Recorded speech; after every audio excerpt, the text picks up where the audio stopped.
kushinda kila uendako, Mungu akupe kushinda yoyoyo. Wewe kushinda, wewe kushinda kila uendako, Mungu akupe kushinda. Wewe kushinda, wewe kushinda kwenye huduma yako, Mungu akupe kushinda yoyoyo. Wewe kushinda, wewe kushinda kila uendako, Mungu akupe kushinda. Kwenye maisha yako wewe kushinda, kwenye kazi yako wewe kushinda yoyo. Wewe kushinda, wewe kushinda, wewe kushinda, Mungu akupe kushinda. Usishindwe na jambo lolote, Mungu akupe kushinda. Mbele ya adui zako, Mungu akupe kushinda yoyo. Wewe kushinda, wewe kushinda kila uendako, Mungu akupe kushinda. Wewe kushinda, shakarabakataraba kila uendako, Mungu robo sakaraba yoyo. robo sakaraba ketiriribo shekepeketiririborira roma na masakaraba kataraba kuria. Roho Mtakatifu, wewe ni Mungu mwenye uwezo na mamlaka, ukawapa watoto wako kushinda katika mwaka huu. Ninaamini kabisa kwamba Mungu na makusudi na mpango mzuri juu ya watoto wako. Wewe ni Mungu ambaye unatembea rika pakatarabakuria riko pokoyoyoya bara Yesu Kristo oh Yesu wa Nazareti,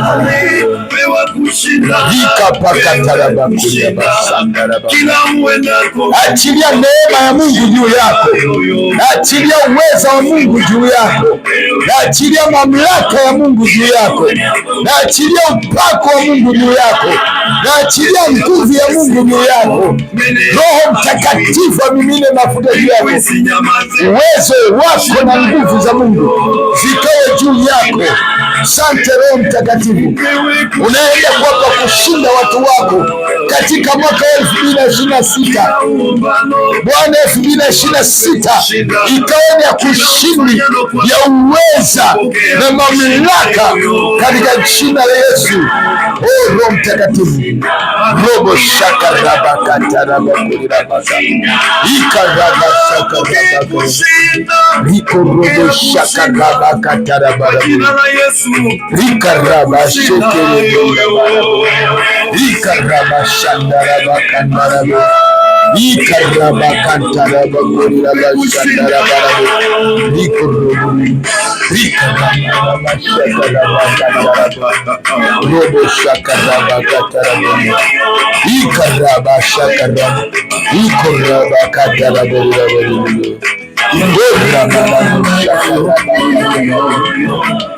Ora shakaraba kataraba ora kaseke ora shakaraba kataraba ekaraba shakaraba. Ndugu yangu mpendwa, ni mtumishi wa Mungu Lusekelo Samuel, mwinjilisi Samuel Lusekelo, na amekuwa akifanya vizuri sana. Tumekuwa tukifanya naye huduma sehemu mbalimbali za Tanzania. Mungu amekuwa akimtumia kwenye huduma ya kuhubiri na pia kwenye huduma ya uimbaji, kupeleka ujumbe. Na umesikia Mungu amempa ujumbe huu, upewe kushinda. Na mimi ninakutakia mwaka huu 2026 upewe kushinda katika maeneo yote. Ukisikiliza ujumbe huu wa mtumishi wa Mungu, utaona kwamba Mungu alimpa mafunuo ya kipekee kuhusu ujumbe huu. Ni ujumbe wa kukuinua, ni ujumbe wa kukufungua, na Mungu anamtumia kwa namna ya kipekee. Sasa mimi leo nina neno kwa ajili yako katika mwaka huu. Ninaitwa mchungaji na mwinjilisti George Musa. Ninapatikana hapa TAG Shangani Miracle Temple Mtwara, kusini mwa Tanzania. Unaweza ukasema huyu ndugu alipotea wapi? Karibu mwaka mzima wote Mungu alinipa hali ya utulivu, nitulie chini ya magoti yake, na sijatembea sana katika mwaka uliopita, kwa sababu Mungu aliniambia nitulie kwenye magoti, na karibu mwaka mzima. Na ndio maana hata kwenye vipindi Mungu alinisitisha kwa kipindi hicho, niwe na muda na yeye nimsikilize, anipe direction. Labda ninaloweza kuzungumza tu kwamba katika mambo yote ambayo Mungu ametuvusha, misukosuko na majanga mbalimbali, lakini kwamba maandiko matakatifu yameeleza wazi na yalitabiri haya yote yanayotokea katika ulimwengu, kwamba ni mambo ambayo hayana budi kutokea. Lakini jumla ya mambo yote tunatazama unabii wa Yesu Kristo kwa habari ya kurudi kwake mara ya pili, na tunamtazamia muda wowote Yesu anakuja kunyakua kanisa lake, kanisa takatifu. Tunaposema kanisa, ni wale watu waliomkiri Yesu kuwa Bwana na Mwokozi na wanaendelea kuishi maisha matakatifu. Kwa hiyo ndugu yangu mpendwa, nipende tena kukualika katika mwaka wa 2026, na kwa sababu Mungu amenipa kibali tena kukukaribisha katika huduma hii. Lakini nipende kutoa shukurani zangu kwa watu wote ambao wamebeba huduma hii kwa miaka karibu 35 tangu Bwana ameniita, na aliniita kwenye huduma hii ya utume au ya umishonari na uinjilisti miaka 35 iliyopita, nikiwa mtumishi wa jeshi la magereza. Nimekuwa nikisema mara kwa mara, lakini sipendi kurudia, kwamba Mungu aliniita nikiwa kule mtumishi wa jeshi la magereza, akaniambia niache nifanye kazi ya kupanda makanisa. Sikujua kwamba nina huduma ya utume au huduma ya umisheni. Sasa Mungu, nikiwa mfanyakazi wa jeshi la magereza, mkufunzi kule kwenye idara ya brass band, ndipo Mungu aliponiokoa, na baadaye nikasikia msukumo kuwatembelea wachungaji na kuwasapoti, kuwahudumia nikiwa nafanya kazi. Na ninakumbuka nilienda kijiji kimoja kule Ibolelo zamani kidogo, nikamkuta mchungaji kule, nikamuuliza kwa habari ya kufungua kanisa. Akasema tunaabudia nyumbani lakini hatuna uwezo wa kiwanja. Ndipo Mungu alipoweka mzigo kwa ajili ya kununua. Wale wa zamani wanaweza kukumbuka zamani sana. Mungu akanipa mzigo wa kununua kiwanja. Na sio hivyo, tukajenga jengo la muda kwa haraka sana. Nikachongesha baadhi ya mabenchi na nikanunua tenza rohoni, na wakati wa Biblia nikanunua, nikaziweka pale. Sasa siku ile ninakabidhi vile vitu, ndipo sauti ilinijia ikaniambia, George Musa, nimekutuma kuhubiri na kupanda makanisa. Hii ndiyo kazi ambayo nimekutuma kuifanya kipindi utakachokuwepo duniani, na itabidi baadaye uiache ile kazi ya Kaisari uende ukafanye kazi yangu. Lakini nikawa najiangalia ni namna gani nitaifanya kazi hii, kwa sababu kama unaniambia niache kazi alafu umenipa kazi ya kununua viwanja na kujenga makanisa. Lakini sasa nikamshangaa Mungu, tangu nilipotoka huko mzigo mkubwa ulikuwa ni kuhubiri Injili, huduma ile ya uinjilisti, na ndio ambayo naendelea nayo, lakini ile kufika maeneo kusikofikiwa. Na ninamshukuru Mungu, tangu miaka 35 mimi nimekuwa nikizunguka nchi mbalimbali, na hizo nchi sio kwamba ninaomba kwenda. Inakuwa kama Paulo alivyokuwa watu wa Makedonia anawaona wanamuita, njoo tusaidie kazi. Na nilianza kuona safari ya kwanza kwenda kule Mozambiki miaka hiyo ya zamani sana, kwenda kuhubiri. Ndipo Mungu alipoanza kunionyesha, akaniambia nimekupa nchi, anza kupanda makanisa. Na ukumbuke kabisa tuliamua kwenda Mweda, na hii katika jimbo mkoa wa Cabo Delgado. Kwa mara ya kwanza tulienda kule nikiwa na mtumishi wa Mungu Samuel Madae, ambaye yuko pale, ni mwangalizi pale, yuko pale Madangwa, mkoa wa Lindi. Tuliamua kuondoka tukaenda hapo, na hao watu walituita ni watu ambao walikuwa Tanzania wakati ule wa vita. Baada ya vita wakarudi kule. Kwa hiyo walipokuwa nasikiliza Pride Radio ambayo yuko hapa Mtwara, wakaomba namba, wakanipigia, wakaniambia tunakuhitaji uje ufungue kanisa. Sisi tuliamua kuondoka tukiwa na hela ndogo sana. Unajua, unapoamua kufanya umisheni, utume, usijiangalie una nini. Mimi ninakumbuka nilikuwa na laptop yangu na pamoja na pesa nafikiri ilikuwa 200,000, lakini nilikuwa na kamera yangu video, nikaamua kuchukua vile kuondoka navyo. Basi tulivyoondoka, kwa kweli tuliondoka kwa imani, lakini tunamshukuru Mungu tulifika kwa wale ndugu walikuwa 5. Tukaamua siku ile kuanza ibada kwenye mti pale Mweda. Ndilo kanisa letu ambalo lilianza, ambalo tulikuja kulikabidhi, nitaelezea huko mbele kidogo, makao makuu idara ya umisheni. Basi kilichotokea baadaye, tulivyoanza ile kazi, tukaanza kwenye mti pale kwenye mwembe. Ninakumbuka ndugu Lucas ambaye yuko pale Mweda anaweza kukumbuka hii historia, hata mchungaji Madae na wale ambao tulianza nao pale. Tukaanza kuhubiri pale, na Jumapili ya kwanza waliokoka watu kama 20. Tukakemea pepo, watu wakafunguliwa. Baadaye tukaamua sasa, tukasema tuwezi kuwaacha hivi. Mimi moyoni mwangu nikasukumwa, kwa nini ukae na laptop? Na hiyo ilikuwa ni ya 1,000,000 kama na 200,000 hivi, na kamera ile ilikuwa kama ya 1,000,000 na 700,000. Roho Mtakatifu akanigusa, akaniambia uza hivi vitu, ununue kiwanja na uhakikishe unanunua mabati, unanunua kama ni nguzo na miti, ujenge kanisa. Hizo ni kazi za Roho Mtakatifu. Akaniambia unakumbuka nini nilichokuitia George? Vitu havina thamani. Na ndio maana ule moyo, kwa sababu ulikuwepo, ndipo tukaamua kununua kiwanja pale Mweda, tukajenga jengo letu la watu kama 150 na tukapeleka mkutano. Sasa tulivyojenga tukawaachia, baadaye tukafanya utaratibu wa kuomba vibali na vitu vingine kwa ajili ya kanisa la muda kabla hatujasajili.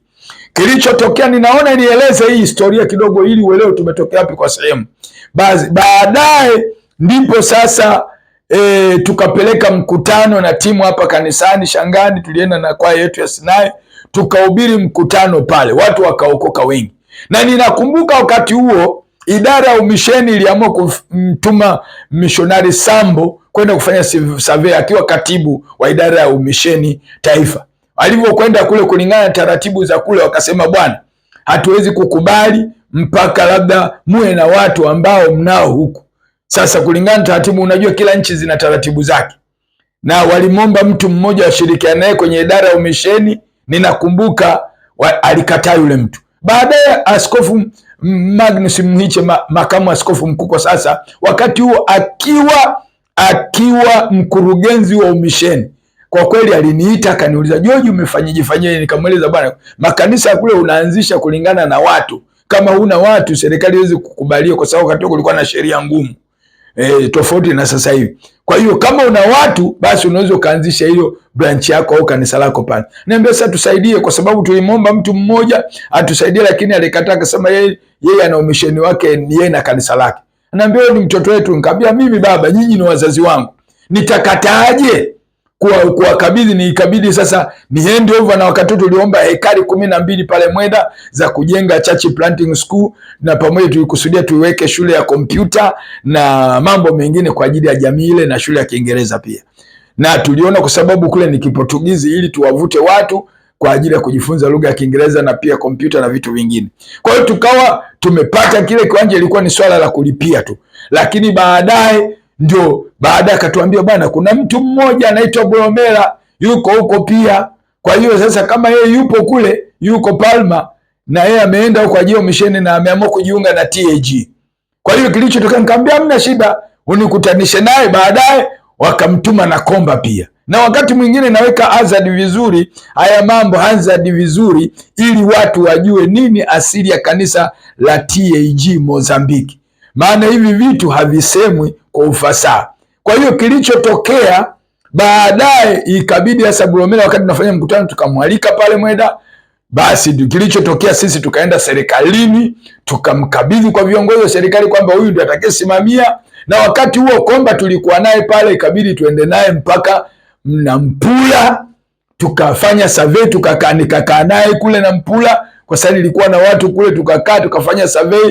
Akasema hapana, mimi hebu labda tuende Maputo. Tukampa kijana mmoja ambaye alikuwa ni mshirika wetu pale Mweda, alikuwa na ndugu zake kule, tukamkabidhi sasa kwenda naye Maputo. Ndio chanzo cha kanisa la Maputo. Kwanza tulimpeleka Komba, Kwa hiyo unaweza ukaona kanisa la Mozambiki asili yake ni TAG Shangani, na baadaye nilivyofanya hiyo kazi ndio nika hand over sasa, nikaandika kukabidhi kanisa idara ya umisheni taifa kwamba litasimamia kazi ile. Ndipo walipoamua kuwapeleka hawa missionary Komba na Bulomela, ndio wakaamua kusimamia kule. Kwa hiyo ndio maana baadaye na tuliamua wakati, nakumbuka hatua ya kwanza wakati tunashirikiana na Askofu Wicha, akasema sasa vipi George tufanyie, ngambia kuna vijana wako tayari kusoma. Tukawachagua vijana 5 ambao ndio baadhi ya 5 tukawapeleka wakaenda kwanza Tanga kusoma. Wakasoma, ndio church planting ya kwanza hiyo, walipelekwa Tanga na Askofu Wicha kama 5. Huyu mzee amefanya kazi kubwa sana huko kusini, na kwa sababu mzigo wake ni mkubwa. Na sio hivyo tu, baadaye nilivyokabidhi makao makuu akapeleka watu wengine na kuendelea. Sasa kilichotokea, kwa sababu mimi nimefanya kazi Mozambiki muda mrefu, sasa watu walivyosikia kwa sababu nilishakabidhi makao makuu, lakini bado watu wa Mozambiki wakawa wananihitaji wa madhehebu mbalimbali. Kulikuwa na ndugu mmoja ambaye ni mtumishi wa Mungu Jarubino Kasamo, aliona huduma yangu, na bwana mmoja ni marehemu missionary Brazil, waliniita wakaniambia, George, tunahitaji msaada wako. Sisi tuna makanisa karibu kama 30 na kitu, hatuna mtu wa kusimamia, hatujui tuelewe tufanyeje, ni ana miaka mingi. Kaambia okay. Kwa hiyo kilichotokea, nikaambia kitu cha kwanza tutakachokuja huko tuangalie katiba na mfumo wake, na je mmesajili? Anasema tujasajili. Nikaambia sasa hamwezi kufanya kazi bila usajili. Kwa hiyo ikabidi tuweke utaratibu na kuandika katiba mpya na kuweka utaratibu mpya na mfumo mzima, kanisa kama taasisi, sio kitu cha mtu binafsi. Kwa hiyo baadaye tukapeleka, jina la kwanza likakataliwa, la pili, la tatu likakubalika. Kwa hiyo ile kazi ya Mozambiki ikawa inaenda wa taifa, TAG taifa wakawa wanaendelea upande wao, mimi nikawa naendelea pande zingine za Zambezi ya huko Mukuba na maeneo mengine na Nampula sehemu. Kwa hiyo tumekuwa tukifanya kazi hiyo kwa muda mrefu, lakini haikuishia hapo. Na kwa sababu nimefanya Mozambiki na Askofu Victory na wengine akina Eduardo waliokuwa wananialika kwa ajili ya matengenezo ya makanisa, tumefanya kazi kubwa sana kwa Mozambiki kipindi hiki chote. Sasa katika kipindi hiki chote tumenunua viwanja pia kwenye wilaya, kwenye vijiji, na kusaidia mabati na kujenga majengo ya muda na majengo ya muda mrefu. Na hii ni kazi ambayo tukasema haiwezekani tukae hivi, lazima tumshukuru Mungu, tumwadhimishe Mungu. Na sio hivyo tu, lakini tulifungua kanisa Johannesburg, ambayo lile kanisa kwa sababu ya gharama ya kodi ya kulipa pango, wakati huo nilipokwenda kule kufanya survey, baadaye tukaenda Pretoria, tukaamua kusajili huduma pale, na baadaye tukawaachia ndugu zetu fulani wa Kenya wakawa wanaendeleza ile kazi kwa sababu ya gharama. Lakini tuna vijana wetu ambao tumekusudia mwaka huu 2026 tufufue ile kazi, pamoja na kazi ya Kenya ambayo tulifungua Kisumu, ilikuwa inaendelea, baadaye tukawakabidhi ndugu zetu wapendwa wanaendelea kule Kisumu. Lakini sasa hivi tumeamua kufungua sasa kazi Mombasa, ambapo tunakusudia kuwekeza branch, kufungua makanisa 2 mwaka huu. Lakini sio hivyo, pamoja na Johannesburg. Sasa katika kipindi hiki chote tumefanya kazi Mozambiki. Tanzania tumepanda makanisa mengi. Makanisa ya Assemblies of God tumeyapanda mengi sana kwa muda mfupi sana. Katika jimbo la Mtwara mimi nilipokuwa askofu, tumepanda makanisa mengi, na hasa kanisa la TAG Shangani kwa sababu liliingiza kwenye umisheni. Kwa hiyo tuliamua sisi kuwekeza, kununua viwanja na kujenga majengo ya muda na mengine ya kudumu, na kusaidia wachungaji mabati pale tulipokuwa tumeweza. Lakini ni kazi kubwa ambayo tumeifanya katika kipindi hiki chote ambacho Mungu ametupa, na kwa sababu ni wito maalumu wa utume. Unajua kuna zile huduma 5, na hizi huduma 5 zinaweza zikakaa kwa hata kwa mshirika, kwa sababu mimi sikuelewa kama nina huduma ya utume au ya umishonari. Unaona, Mungu alishaweka ndani. Unajua kuna washirika wengine wana huduma hii ila hawajui, wanafikiria kwamba ni lazima uache kazi. Mimi nimeanza kupanda makanisa hata kabla nikiwa mfanyakazi. Kwa hiyo unaweza ukapanda makanisa, ukatoa mali zako, ukatoa pesa zako, hata kama wewe ni mshirika au ni mfanyakazi au ni mfanyabiashara. Kwa hiyo tangu kipindi hicho tumeanza hiyo kazi, tukapanda makanisa. Sasa hivi tumepanda makanisa Kongo, na kule yanaendelea na missionary Koi amekuwa akienda mara kwa mara, na sasa hivi ameenda kule kwa ajili ya kusimamia, ila alirudi Tanzania kwa sababu ya vita ile ambayo ilikuwa imetokea, lakini sasa hivi amerudi tena, yuko Bunya na tunaimarisha, na yupo katibu wetu mkuu kule, ndugu yetu Amandus anaendelea, Almasi anaendelea vizuri, na wachungaji mbalimbali makanisa ya Kongo yanaendelea. Na sio hivyo, Uganda pia mkakati wetu ni huo. Tumekuwa tukihubiri na kusaidia makanisa mbalimbali, lakini tumeamua kuweka bezi yetu pale Uganda, Kampala, kwa sababu ya kufikia miji ya Kongo na maeneo mbalimbali. Lakini sio hivyo, tunamshukuru Mungu, mwaka jana tumefungua Malawi ambapo kazi ya Mungu inaenda vizuri. Wale wanaofuatilia kwenye mitandao, kwenye akaunti yangu ukiandika Bishop George Musa Preacher, unaweza ukaona kazi ambayo tumekuwa tukifanya. Lakini tukasema Bwana, tumefanya kazi hii yote katika kipindi hiki chote, Roho Mtakatifu akaweka mzigo kwamba tuwe na siku maalumu ya kuadhimisha, ya kumwambia Mungu asante kwamba umetufikisha, tumefanya kazi na tunasonga mbele. Na mwaka huu tumeweka mkakati kuimarisha yale makanisa na maeneo mbalimbali na nchi mbalimbali ambazo tumeshafungua tayari, na kuimarisha miundombinu. Na sasa tukasema hapana, tuwe na siku ya maadhimisho, lakini tuwe na sadaka maalum, ambayo hiyo sadaka tutajenga makanisa. Kwa mfano kama Kongo tunakusudia kununua viwanja kwenye miji mikubwa. Tayari kule Kongo tuna Kisangani na Bunya pamoja na Manyema, wilaya ya Punya, kuna makanisa kule mengi. Sasa hivi karibu makanisa kama tunaweza tukakadiria kama makanisa kwa wastani makanisa kama 7 kwa Kongo, kama sio na kama 8 hivi. Unaona? Sasa hiyo ni kazi ambayo tumekodi maeneo, tumejenga majengo ya muda, mengine ya nyasi, mengine ya majani. Sasa tukasema hapana, tufanye maadhimisho ambayo wale wanaopenda kumtumikia Mungu na mali zao tuwashirikishe. Wewe kama ukiwa mdau umefanya miaka yote, lakini sasa tunakushirikisha kutoa sadaka nzuri ili tununue viwanja. Kwa mfano kiwanja cha Kisangani pale mkoani cha milioni cha dola elfu ngapi, karibu dola 8,000. Unaona tunahitaji, na hapa Bunya karibu dola 10,000 na maeneo mengine. Unajua Kongo wanatumia dola. Kwa hiyo sasa, kwa sababu ni maeneo ya machimbo, viwanja ni bei juu, na hicho kiwanja 8,000 ni mpendwa ambaye amejitolea pembeni ya mji kidogo, ambapo ni bei nafuu kidogo, lakini viwanja kule vinafika mpaka dola 50,000, dola 40,000, dola 20,000. Kwa hiyo wewe ambaye unaupata ujumbe huu, ujue kwamba tuna kazi kubwa ya kufika mahali kusikofikiwa, na sisi hatuchagui. Hata ukiangalia mazingira yetu ya umisheni, na utaona kwamba tunafika maeneo wasikofika, na kwa sababu ni mzigo ambao Mungu ametupa wa kufanya utume. Sisi maombi yetu ni nini kwako? Kwanza, jambo la kwanza, tunawashukuru wadau wote waliojitoa kwa ajili ya miaka hii yote kusapoti huduma hii. Yaani wadau wote, wapendwa wote, watu wote ambao mmekuwa mkitoa pesa zenu. Wengine wamekuwa wakitoa pesa zao kupitia akaunti yangu bila kujua, wengine siwajui majina mpaka leo, lakini mwishoni nitaomba maombi kwa ajili yao. Miaka yote hii mmekuwa mkitoa pesa. Nakumbuka hata wakati naenda Mozambiki, wakati nimefika boda, sina pesa, nina 200,000 tu.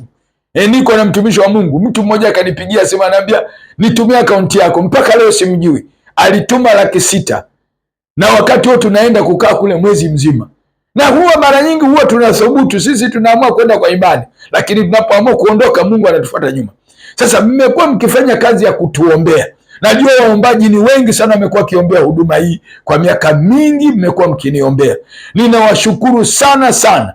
Lakini sio hivyo, kuna watu ambao wameamua kubeba huduma hii kwa kutoa pesa zao nyingi kwa miaka yote, kuwezesha kusafiri na timu kwenda huko, kununua viwanja, kununua mabati, kujenga majengo ya muda, kujenga majengo ya kudumu. Hata katika Tanzania hii bado kazi inaendelea. Sasa ninakuomba, Jumapili hii ya tarehe 25 tuna maadhimisho ya siku ya umisheni, kueleza nini tulichokifanya. Lakini sio hivyo tu, kuwashukuru watu wote ambao wamejitoa kwa maombi, kwa pesa zao, na sio hivyo, kuwaomba tena katika mwaka huu kwamba hebu watushike mkono. Wewe ambao utaguswa, tutarusha vipeperushi vyetu vya akaunti na pia na tangazo letu la siku ya umisheni kuambatana na sauti hii na sura hii. Ninaomba wewe ambao unaguswa na Mungu, msikilize Roho Mtakatifu. Yamkini unaguswa kufanya kazi. Unajua kinachotufanya tuishi duniani ni kwa sababu tunamtumikia Mungu. Ukiwa unafanya kazi, Mungu atakupa maisha marefu, atakupa uzima, atakupa afya. Mimi mpaka sasa hivi nimeongezewa miaka hii sasa. Wakati Mungu ameniita nikiwa kijana tu, lakini leo hii karibu miaka 63 sasa. Sio midogo. Ina maana nimeongezewa. Ninajua nitakwenda hata yamkini 120. Na ni maombi yangu hata kama nitafikisha 95, 90. Lakini tufanye kazi na wewe. Na wewe una sehemu kubwa katika ufalme wa Mungu. Unapotoa sadaka yako, unapotoa pesa zako, kusema watu wa Mozambiki tujenge majengo, tununue viwanja, watu wa Malawi, watu wa Uganda, kuna maeneo Uganda vijijini huko wachungaji wanahitaji msaada. Mimi nimezunguka sana maeneo mbalimbali vijijini, wachungaji wanaabudia wengine nje, wengine hawana majengo. Sasa wewe ambao unaguswa kufanya hii kazi na mimi kwenye maombi, lakini unasema nina pesa, mchungaji nipe akaunti, tutakupa akaunti, hapo zipo kwenye vipeperushi vyetu, kwenye kipeperushi ambacho nimekiandika mimi mwenyewe, lakini kuna kipeperushi cha idara tutarusha hapo. Wewe unayeguswa kusema kwamba ninaungana na wewe katika siku hii, lakini sisie tu tarehe 25, lakini ni jambo endelevu, unataka kuwekeza kwenye udongo mzuri. Na ili kuthibitisha kwamba tunafanya kazi hii, naomba nenda kwenye peji yangu ya YouTube, andika Bishop George Musa Preacher. Utaona kazi zote tunazozifanya katika huduma hii ya utume na uinjilisti. Utaona kazi kubwa ambayo tunaifanya. Lakini sio hivyo, ukienda kwenye peji yangu ya Facebook, utaona kazi kubwa ambayo tunaifanya. Wewe fungua tu hapo, andika Bishop George Musa Preacher. Utaona kazi kubwa tunaifanya ya injili, ya kupanda makanisa, ya utume na uinjilisti ambayo tumeamua kuifanya. Na kazi hizi kumbili ndizo ambazo zinaleta washirika. Huwezi kuwa na washirika mpaka uende mahali ambapo hakuna kanisa uanze kuhubiri. Kwa hiyo mwinjilisti ni mtu wa muhimu sana.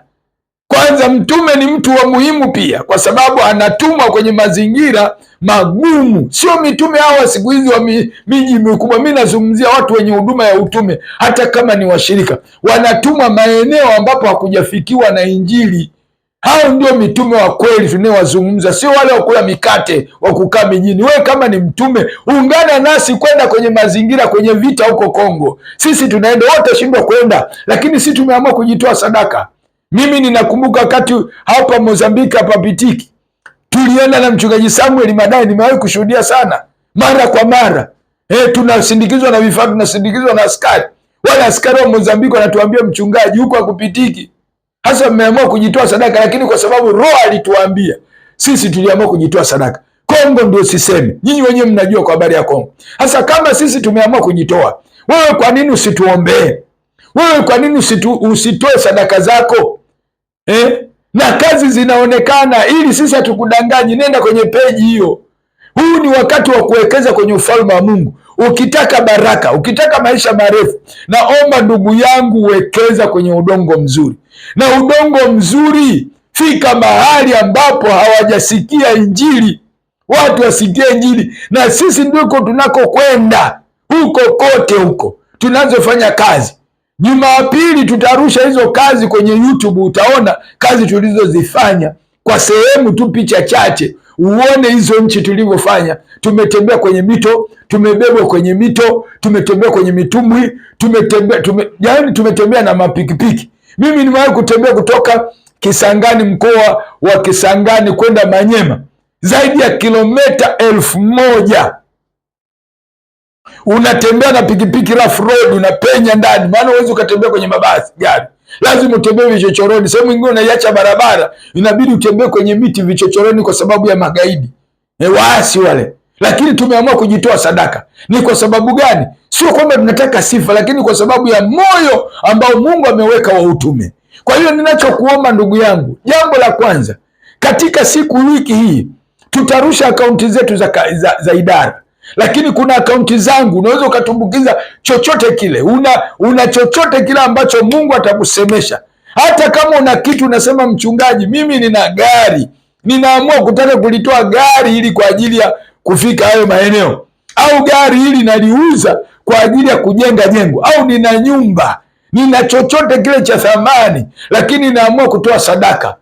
Wewe utaniambia, tutawasiliana, hicho kitu chako utatoa na kitaenda kufanya kazi. Na sisi tuna kawaida, tunapofanya kazi zetu huwa tunarudisha taarifa kwa yule mhusika, aone ujenzi, kama ni ujenzi, kama ni ununuzi wa viwanja, kila kitu tunatoa taarifa. Kwa hiyo ndugu yangu mpendwa, tunapoenda tarehe 25 Jumapili, ninakualika wewe mkazi wa aina yote, uko mahali popote duniani unasikia lugha hii ya Kiswahili, ninaomba unaposikia lugha hii, hebu ungana nami, ndugu zangu mlioko South Africa, mlioko Marekani, kokote uliko, Sweden, Canada, ambao mmekuwa mkifuatilia huduma hii maeneo mbalimbali, Uganda kule, ndugu zangu kule, najua uchaguzi umeisha sasa hivi, kunaenda kuwa shwari, na maeneo mbalimbali ya dunia unayenisikiliza, hebu ndugu yangu, ili kuthibitisha, nenda kwenye peji yangu ili uone zile kazi tunazozifanya. Ni kazi ambayo tumeamua kujitoa sadaka. Ungana nami kwa maombi, lakini nahitaji sana, toa sadaka yako kwa ajili ya kununua viwanja, kwa ajili ya kujenga majengo ya kudumu, kwa ajili ya kuwezesha wachungaji ili wapate elimu, wasome, maana tuna wajibu wa kuwapa elimu hata ya awali ili wafanye kazi ya usahihi. Kwa mfano, kama huko Mozambiki tumekusudia kuwezesha kujenga church planting school, lakini na Kongo pia, ili wapate elimu ya awali ili waingie shambani, maana muda uliobakia ni mdogo sana. Nikutakie baraka za Bwana Mungu wa mbinguni akubariki. Lakini kama nilivyokuwa nimeahidi, mwishoni kabisa nataka niwaombee wote ambao wametoa sadaka zao kwa miaka yote, lakini mwishoni nitaomba wale walio tayari kutoa sadaka zao nzuri kwa ajili ya kupeleka Injili. Tutakuwa na mikutano mingi kama huko Mozambiki na Kongo na Malawi na maeneo yote ya Uganda na maeneo mbalimbali, tutakuwa na mikutano ya Injili na pamoja na kupanda makanisa na kununua viwanja na kujenga. Kwa hiyo ninataka niombe kwanza kwa wale waliotoa sadaka zao kwamba Mungu awabariki.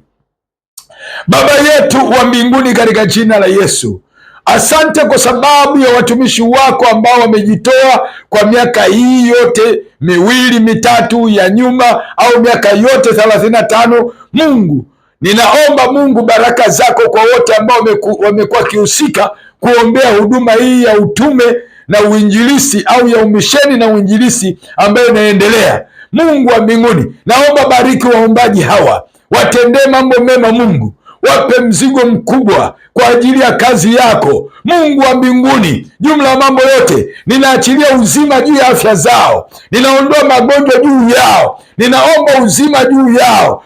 Ukabariki kazi ya mikono yao, ukabariki biashara zao, ukabariki familia zao, ukabariki watoto wao, katika jina la Yesu Kristo. Kwa mamlaka ulionipa kama mhubiri wa Injili, ninatamka baraka kwa wote waliotoa sadaka kwa jina la Yesu Kristo. Wengine wamekuwa wakitumbukiza kwenye akaunti, hata siwajui majina, lakini wewe unawajua kwa majina yao. Kwa mamlaka ulionipa Mungu, ninatamka baraka juu yao. Wamepanda kwenye udongo mzuri kwa ajili ya kufika mahali kusikofikiwa na kuvuna roho. Naachilia ulinzi juu yao, naachilia baraka juu yao. Kumbuka sadaka zao Mungu, kumbuka sadaka zao kama Kornelio. Naachilia miujiza, naachilia baraka na matendo makuu juu ya watoto wako katika mwaka huu 2026, katika jina la Yesu Kristo wa Nazareti, mwana wa Mungu aliye hai. Pokea miujiza, pokea uponyaji, pokea afya, pokea amani, pokea kufunguliwa katika jina la Yesu, amen.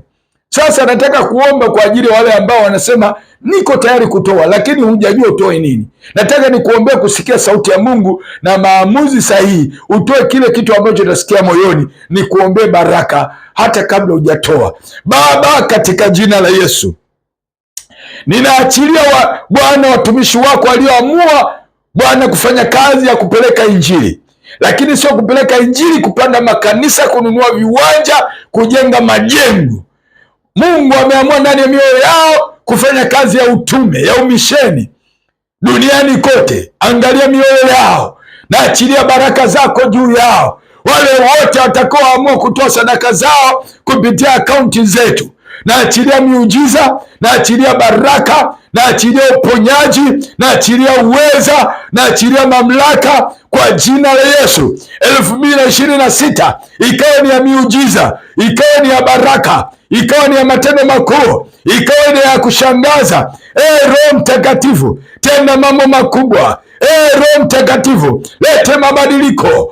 Roho Mtakatifu, tenda miujiza. Naachilia baraka na kuinuliwa katika jina la Yesu Kristo aliye Bwana na Mwokozi wetu. Pokea miujiza. Amen. Ndugu yangu mpendwa, tayari Mungu amefanya kitu. Tayari Mungu amefanya kitu. Sasa nisikilize, kuna kitu amekifanya Mungu kwa ajili yako. Ile sauti utakayesikia ndani, ile sauti utakayesikia ndani kutoa chochote, mtii Roho Mtakatifu. Hutapoteza chochote. Na yamkini unataka kuwasiliana na mimi direct na kutaka kupata maelezo au kuuliza swali lolote kuhusu huduma hii, namba zangu za simu unaweza ukaanza na 255, wale walioko nchi za nje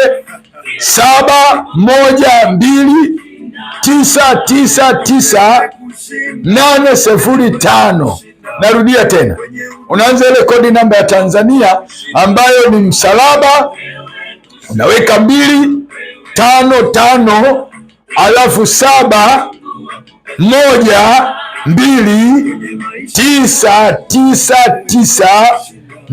712999805. Ninaitwa mchungaji George Musa Malenga au mhubiri George Musa au kipenda Bishop George Musa kwa wengine ambao wamezoea. Ninapatikana Shangani Miracle Temple, nyuma ilipokuwa na Beach Hotel. Nataka nikukaribishe kwenye huduma hii, uwe mshirika mwenza katika huduma hii kwa maombi na kwa kutoa sadaka zako. Hiyo namba inapatikana kwa WhatsApp. Kama uko nje unaweza ukanipigia kwa WhatsApp ukanipata. Nikutakie baraka za Bwana. Tukutane tena kwa mara nyingine. Asante kunisikiliza. Mungu akupe kushinda yoyo. Wewe kushinda. Kila uendapo Mungu akupe kushinda.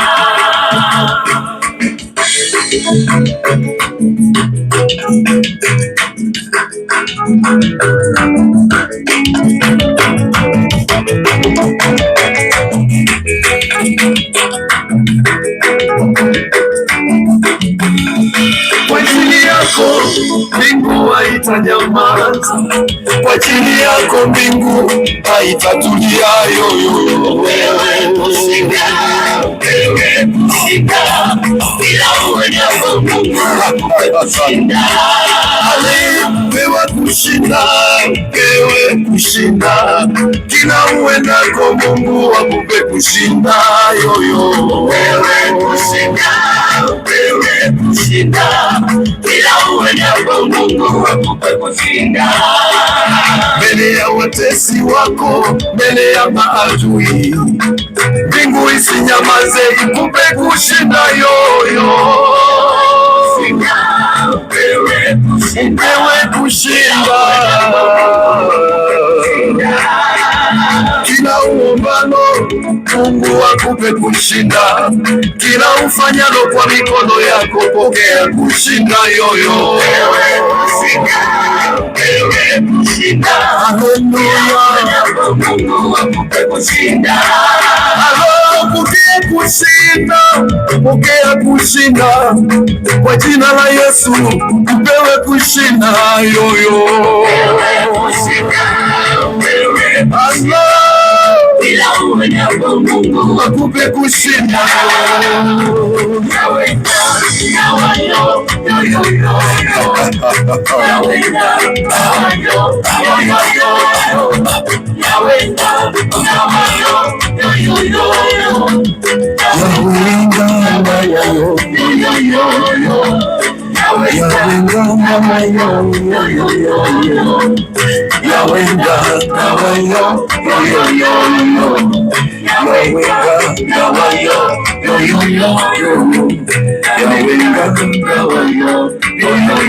Yo